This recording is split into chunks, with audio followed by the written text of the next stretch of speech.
ایک اور چیز بتائیے گا کہ آپ نے کہا خان صاحب اپنا کنڈکٹ درست کریں یا وہ صحیح طریقے سے بیہیو کریں، جب تک کوئی ان سے ملے گا نہیں، ان کو بتائے گا نہیں کہ خان صاحب یہ آن گراؤنڈ ریئلٹی ہے، آپ اپنا کنڈکٹ درست کریں تاکہ کوئی آسانیاں پیدا ہوں، تب تک پھر کیسے ایک بندہ جو جیل میں بیٹھا ہے اس کے پاس کوئی سورس آف انفارمیشن نہیں ہے، تو پھر اس کو کیسے ایک عقل دی جائے گی کہ بھائی اب آپ تھوڑا سا اپنی اداؤں پہ غور کریں؟ نہیں، اداؤں پہ غور کرنے کا موقع دیا تھا. صحیح، تو مزید کوئی موقع نہیں دیا بہن کی جائے؟ ملاقات کرائی تھی اس پہ، انہوں نے ایک مہینے کا گیپ کے بعد ملاقات ہوئی، اور اس کا پھر آپ نے کیا نتیجہ دیکھا؟ آپ نے یہ نتیجہ دیکھا کہ آپ نے ایک ایسا متنازع ترین ٹویٹ کیا، صرف اس میں گالی نہیں لکھی، باقی آپ نے سب کچھ لکھا. اور بہنوں نے بھی ذمہ داری کا ثبوت نہیں دیا کہ اگر ایک بندے نے فرسٹریشن میں یا اسے ڈپریشن کہیں یا بینیفٹ آف ڈاؤٹ دے دیں، کسی بھی صورتحال میں اس نے وہ بیان جاری کر دیا، تو کم از کم باہر آ کر نہ بتائیں، یا کم از کم اس کے ٹویٹر ہینڈل پہ اس کی تشہیر نہ کریں. یہاں تو مدعی سست گواہ چست والی بات ہے، یعنی جو ان سے ملنے جاتے ہیں ان کی بہنیں، انہیں اس بات کا احساس نہیں ہے کہ ہمارا بھائی جو ہے وہ کس قسم کی کرمنل ایکٹیویٹیز ہم سے کروا رہا ہے، اور ایک ادارے کے سربراہ پہ تنقید کروا رہا ہے، کبھی حکومت پہ کرا رہا ہے. ایک سزا یافتہ مجرم پوری دنیا میں پہلی مرتبہ ہوگا کہ وہ اپنے ٹویٹر ہینڈل کا استعمال کر رہا ہے.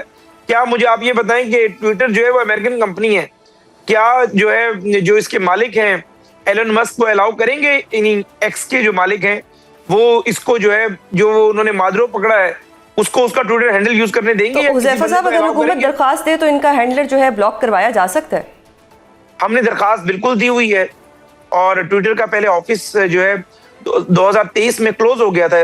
کافی سارے دفاتر کلوز ہوئے تھے پورے ریجن میں، یعنی اس ریجن میں کلوز ہوا تھا اور باقی ریجنز میں بھی کلوز ہوئے تھے. ایکس نے 2025 نومبر میں جو ہے جو ہمارے پاکستان ہے اس ریجن کے لیے اس کا آفس سنگاپور میں ہوتے ہوئے اوپن کیے ہیں. انہیں ہم نے ریکویسٹ کی ہوئی ہے، ہم ہائی کورٹ بھی گئے ہوئے ہیں. انشاءاللہ تعالیٰ کورٹ آرڈر آ جائے، اس کورٹ آرڈر کی کاپی ہم بھجوائیں گے، اور جب تک بانی تحریک انصاف جیل میں ہے تب تک ان کا اکاؤنٹ سسپینڈ ہو جائے گا. درست. ایک اور چیز بتائیے گا کہ کیا حکومت نے یہ فیصلہ بھی کر لیا ہے کہ 8 فروری سے پہلے عمران خان سے کسی کی ملاقات نہیں کروائی جائے گی تاکہ اس دن احتجاج کے حوالے سے خان صاحب کوئی روڈ میپ یا اسٹریٹجی نہ بتا سکیں؟ نہیں، ایسا کوئی فیصلہ نہیں ہے، چاہے 8 فروری ہو، 8 مارچ ہو یا 8 اپریل ہو. ہم نے قانون پر چلنا ہے. بانی تحریک انصاف بیہیو کرنا شروع کریں، وہ جیل سے بیٹھ کر پورے ملک میں تخریبی اور جو ملک میں اندر انتشار کی سیاست ہے وہ نہ کریں، تو ملاقات کل بھی ہو سکتی ہے، پرسوں بھی ہو سکتی ہے، یعنی فیملی کی.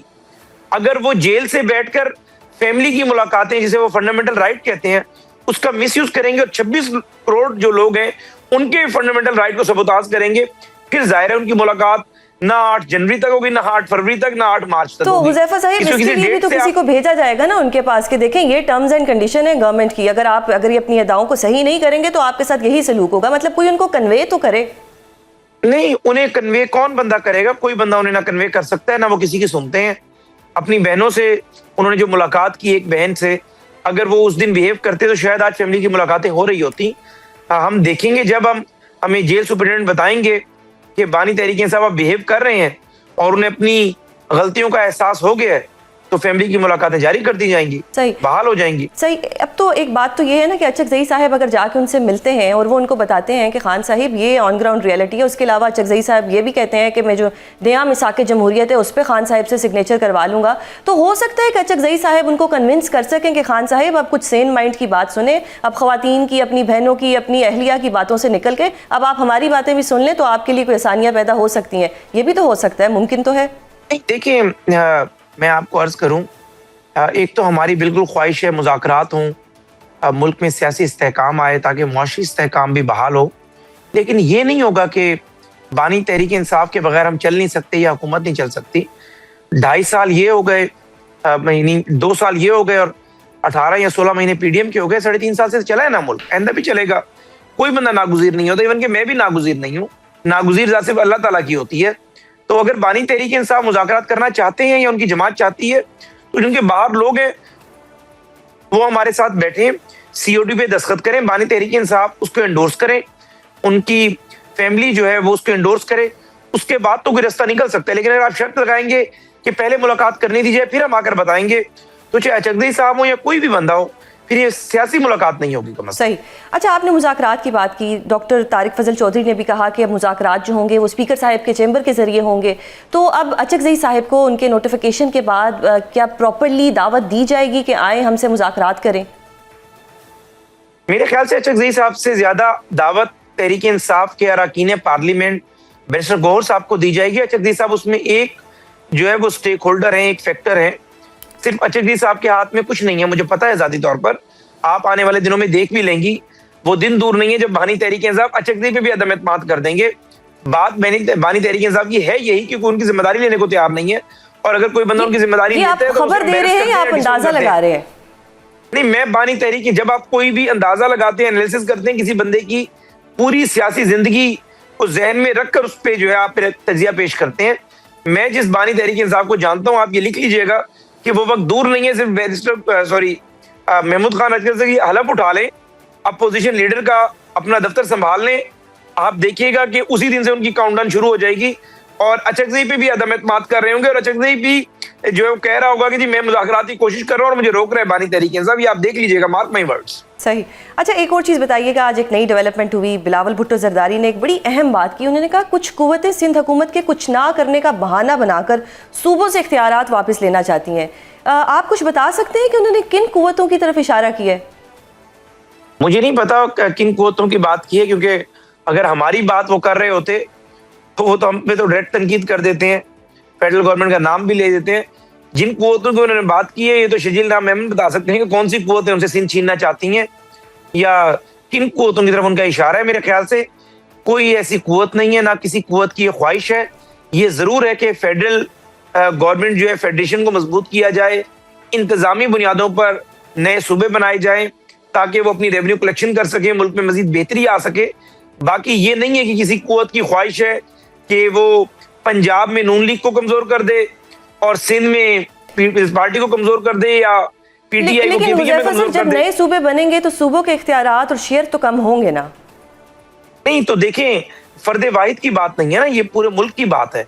اگر میں یہ سمجھوں کہ جس وزارت کا میں وزیر ہوں اختیار کا منبع میرے پاس رہے تو میرے خیال سے یہ تو کوئی عقل مندی نہیں ہے. آپ نے جب سسٹم کو مضبوط کرنا ہوتا ہے تو آپ ڈیولیوشن کرتے ہیں. خود Peoples Party devolution of power کی بات کرتی تھی. اگر 18ویں آئینی ترمیم ہو سکتی ہے اور مرکز کی بہت ساری وزارتیں صوبوں کو جا سکتی ہیں تو ہر ڈویژن میں یا 3, 2 یا 4 ڈویژن مل کر ایک صوبہ کیوں نہیں بنا سکتے؟ آپ اگر انتظامی بنیادوں پر تقسیم کر دیں اور صوبوں میں گورننس بہتر ہو جائے, ٹیکس کلیکشن کا نظام بہتر ہو جائے, لوگوں کو بہتر کوٹے میسر آئیں, لوگوں کو بہتر نوکریاں میسر آئیں, تو اس میں کوئی مضحکہ تو نہیں ہے. صحیح. اچھا ایک اور چیز بھی بتائیں کہ یہ جو ایک نئی قانون سازی کی بات ہو رہی ہے جس میں یہ بھی کہا جا رہا ہے کہ صوبوں کے اختیارات کم کر دیے جائیں گے, آپ کوئی نالج میں ہے کوئی ایسی نئی قانون سازی؟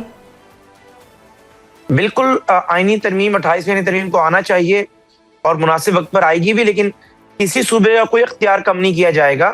یہ ضرور ہے کہ جو چیپٹرز اگر کسی صوبے سے واپس لینے ہیں, فار ایگزامپل ٹورزم کا چیپٹر ہے جو فیڈرل گورنمنٹ کے پاس ہونا چاہیے وہ صوبوں کے پاس ہے, یا کوئی اور شماریات کا چیپٹر ہے اور کوئی چیز ہے, تو وہ وزارت صوبوں کے بجائے مرکز کے پاس ہو سکتی ہے. لیکن جس صوبے کے پاس جو اختیار موجود ہے وہ جس وزارت کے متعلق ہوگا مکمل اختیار ہوگا. کسی صوبے کے اختیار کو نہ فیڈرل گورنمنٹ کرٹیل کرنا چاہتی ہے, نہ کرے گی, اور نہ ایسا ہونا چاہیے. ہاں یہ ضرور ہے کہ 18ویں آئینی ترمیم میں جو چیزیں بہتر نہیں ہو سکیں یا جو چیزیں ہم نے دیکھا کہ وہ انڈو ہونی چاہیے یا جس سے فیڈریشن کمزور ہوئی ہے یا صوبے ڈیلیور نہیں کر سکے, وہ ایک صوبہ نہیں, وہ پنجاب بھی ہوگا, اس میں بلوچستان بھی ہوگا, اس میں کے پی کے بھی ہوگا, اس میں سندھ بھی ہوگا, تو وہ بہتر کی جا سکتی ہیں. یہ بالکل ایسی چہ گوئیاں ہیں, اسپیکولیشن ہے کہ کسی صوبے کے اختیار کو کم کیا جائے گا. کوئی ہم نے یہاں پر جو ہے وہ مغل بادشاہوں کا کوئی نظام متعارف نہیں کرانا کہ فیڈرل گورنمنٹ جو چاہے گی وہ ہوگا. ہمارا مقصد یہ ہے کہ صوبے مضبوط ہوں, صوبے اپنا کام کریں, فیڈریشن اپنا کام کرے. جس شعبے میں صوبہ ڈیلیور نہیں کر پا رہا اور مرکز اس میں بہتر ڈیلیور کر سکتا ہے اور پہلے 60 سالوں میں ڈیلیور کرتا رہا ہے, پچھلے 16 سالوں میں آئینی ترمیم جو ہوئی 18ویں آئینی ترمیم اس کے بعد نہیں ہوا, تو اس کو اگر بہتر کیا جائے تو اس میں تو کوئی حرج نہیں ہے.